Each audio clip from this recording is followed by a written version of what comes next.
Setiap ayat Al-Quran adalah cahaya, dan siapapun yang menjaganya akan menjadi lentera bagi dirinya, keluarganya, dan umat. Khairukum man ta'allama al-Quran wa 'allamah.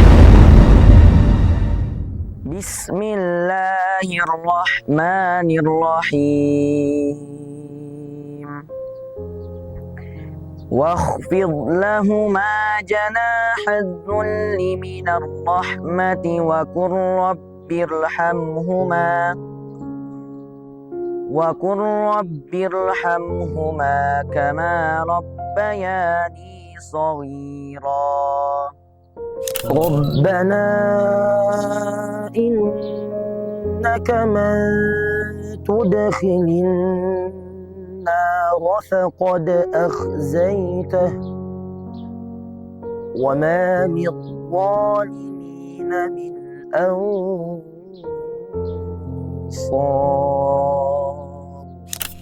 يستعجلونك بالعذاب وإن جهنم لمحيطة بالكافرين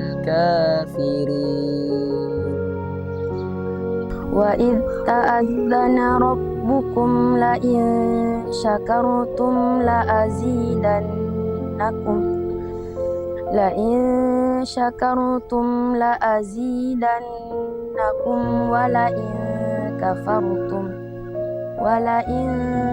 كفرتم إن عذابي لشديد أتى أمر الله فلا تستعجلوه سبحانه وتعالى عما يشركون صدق Allahul Azim.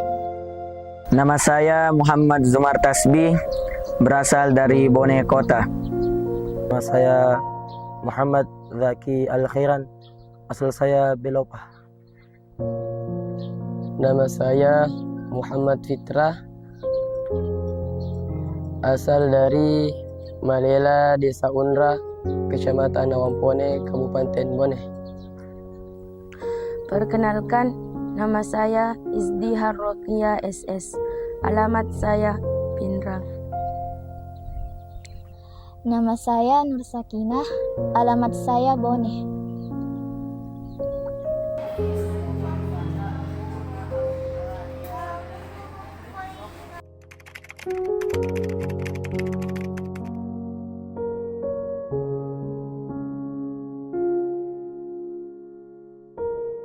Yang pertama kali mendorong saya menghafal Al-Quran adalah orang tua saya sendiri.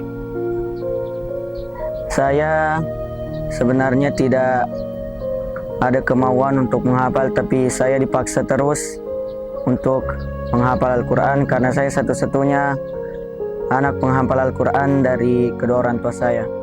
Yang pertama kali mendorong saya menghafal Al-Quran adalah diri saya sendiri, karena sejak kecil saya mengambil motivasi kepada para hafiz Al-Quran di TV, contohnya pada acara Hafiz Indonesia.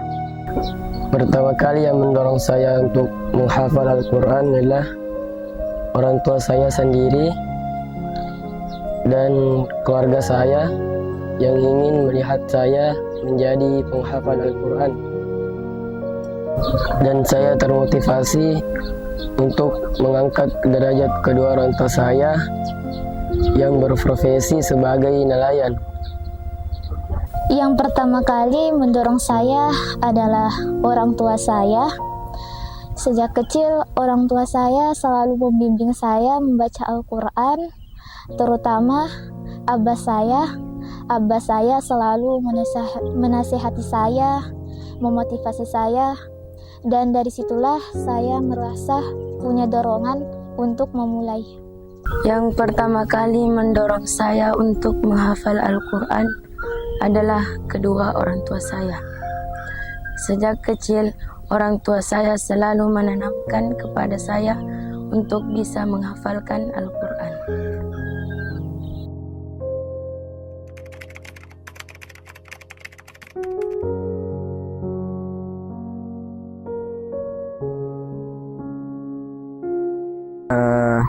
Momen paling berat ketika masih menghafal yaitu ketika habis perpulangan atau habis dijenguk, orang tua pergi meninggalkan kita. Rasanya hati masih ingin tinggal di rumah atau masih ingin dilihat, tapi mereka meninggalkan kita untuk berjuang di sini. Kadang ada rintangan yang susah, yakni ayat-ayat yang susah dihafal atau halaman yang susah dihafal. Itu saya hanya meminta kepada orang tua untuk terus mendoakan saya yang terbaik, karena saya juga berjuang menghafalkan Al-Quran. Momen yang paling berat adalah ketika jauh dari kedua orang tua, terus mencoba beradaptasi terhadap pondok pesantren ini. Saya bisa melewatinya karena mendengar motivasi orang tua saya yang mencoba menyemangati dan menyuruh saya sabar. Yang paling berat selama saya mondok jauh dari kedua orang tua, saya berusaha untuk menerima apa adanya selama di pondok. Momen paling berat saat saya menghafal Al-Quran adalah ketika hafalan sulit untuk menempel. Pernah ada titik saya hampir menyerah, tapi saya teringat tujuan awal saya menghafal adalah untuk menghadiahkan Al-Quran ini kepada kedua orang tua saya. Berkat doa dan bimbingan ustazah dan keyakinan bahwa Allah pasti menolong saya, dari situ saya bertahan. Momen paling berat itu ketika saya merasa hafalan saya sering lupa atau tidak lancar. Tentu perasaan saya sedih, dan cara saya untuk tetap bertahan dengan terus mengulang hafalan saya, banyak berdoa dan beristighfar, dan saya juga berusaha memotivasi diri saya sendiri dan mengingat-ingat motivasi dari guru-guru saya dan orang tua saya.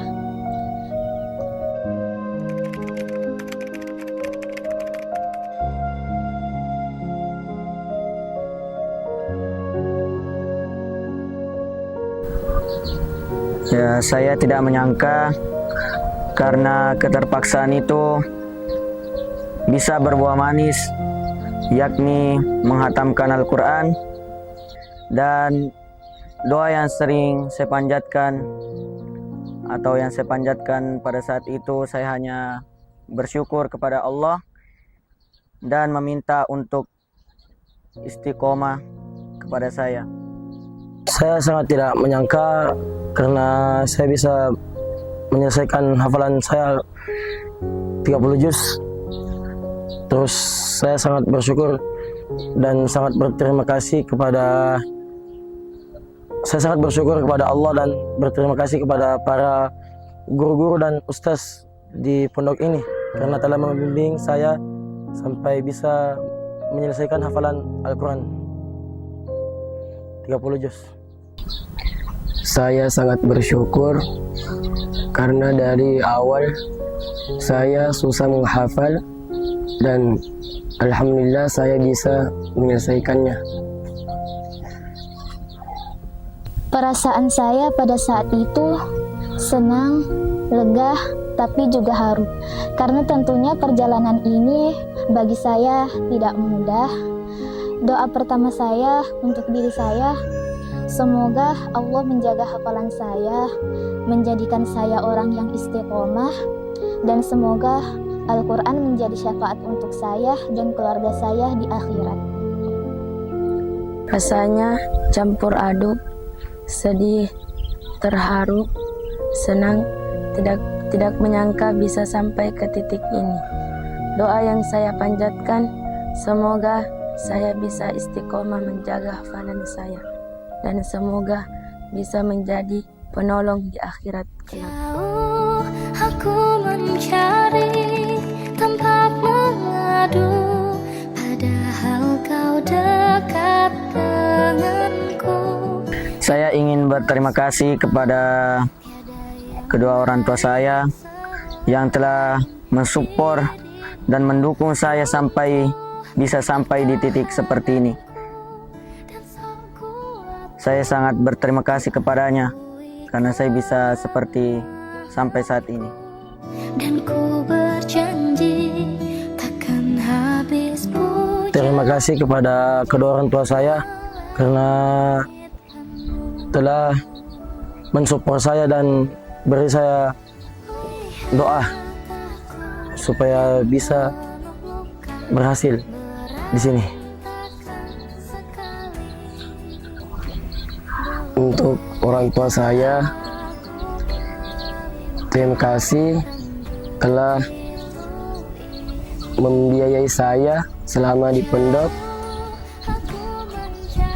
dan mensupport saya sampai titik ini. Dekat denganku dan ku bersumpah tiada yang lain selain diri. Terima kasih atas dukungan dan doanya yang tidak pernah putus, dan atas kesabaran dalam membimbing saya, dan atas cinta yang membuat saya kuat. Semoga Mama dan Bapak diberikan kesehatan dan perlindungan oleh Allah, diberikan kemudahan dalam segala dan dimudahkan segala rezekinya. Untuk Mama dan Abah, terima kasih karena telah sabar membimbing saya, mendukung saya, mendoakan saya, dan memotivasi saya. Semua ini tidak akan terjadi tanpa doa dan dukungan dari kalian. Dan tentunya saya juga berterima kasih sebesar-besarnya kepada guru-guru saya dan juga kepada Bapak pimpinan pondok yang telah membimbing saya selama ini. Puja-puji melangitkan